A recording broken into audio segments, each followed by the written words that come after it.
Right. We have sound. We have sound. Sound. Okay. Always check your sound, you guys. That's tip number one. Anyway, hey, you guys, Miss Wilson here. And in this video, we're going to talk about composition because it doesn't matter what you do, whether you're filming an interview or filming a script or not script, a skit or a talking head video. You always have to compose it well in order to, and we'll get to that. We'll get to that. I'm getting ahead of myself. So why is composition important? And this applies to video as well as photography. You basically use the same principles with both. One is that it makes your image look more visually appealing. It's not just about pointing and shooting an object, it's about thinking out what your shot looks like. Whether you're sharing information or you're conveying emotions or you're just being creative, a well composed shot makes your message more clear and compelling. Also, most importantly, it keeps your audience engaged. Have you ever seen a video that's composed poorly? I know I have. You don't want to watch it, right? So make sure you just keep that in mind. Moving on, moving on, moving on, moving on. So we're going to go into a few ways of composing your shot. Starting off with this shot here with one of your fellow Reynoldsburg High School students, Malachi and Michael. So imagine dividing your frame into a 3x3 grid.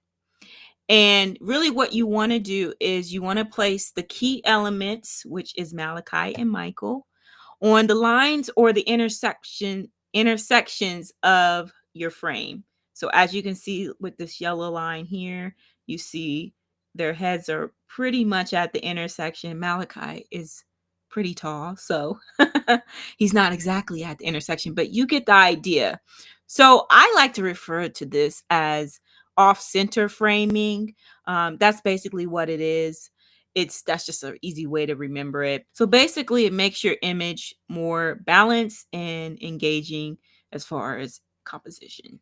I'm going to show you how it would look as a vertical, since a lot of us watch a lot of videos vertically. Now actually Malachi does hit the intersection of this video as well as Michael. And you see they're off center, they're not dead center in the middle of the frame. So next step is center framing. And center framing basically is what it sounds like, dead center in the middle of the frame. And why this is important is that it provides your image with focus and stability. As you can see here with my subject, Malachi. He's dead center in the middle of the frame. It makes you basically want to pay attention to him, right?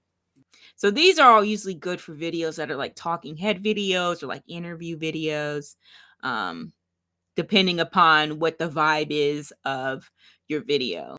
So now let's talk about leading room and what that looks like. Leading room is very critical, especially for things that are in motion.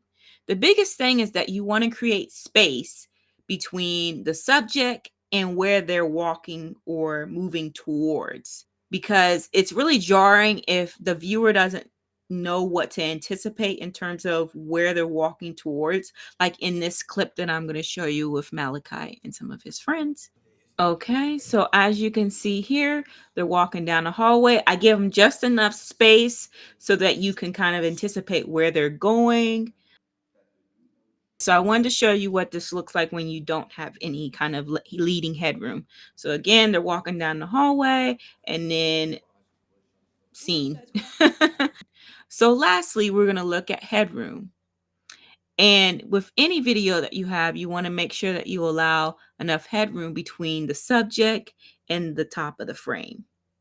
This is the perfect right amount of headspace.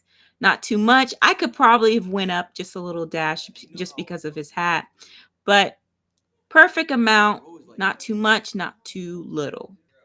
Here's too much headspace. See how it just kind of feels a little bit off kilter, a little bit like you want to just move the frame down just a little bit. I know I do stuff like that. So, and what does too little headspace? The top of his head is cut off. It just feels awkward. Now, in some cases, you can probably do this in certain, like if you're doing like an interview and you really want to like get kind of intense. Yeah, you could probably do that. But normally, you're supposed to have just a little bit of headroom with your framing. So that's just a little bit on composition. If you remember those four principles, you will do well. Obviously, rules are always meant to be broken. So this is what a lot of cinematographers do. They break the rules, which makes some of the imagery very interesting and appealing. So don't think that you have to go by just these four principles. But for this project, I want to just give you a baseline on what you can work on and make sure that your shot is composed well. So I'm looking forward to seeing your pieces. All right. If you have any questions, let me know.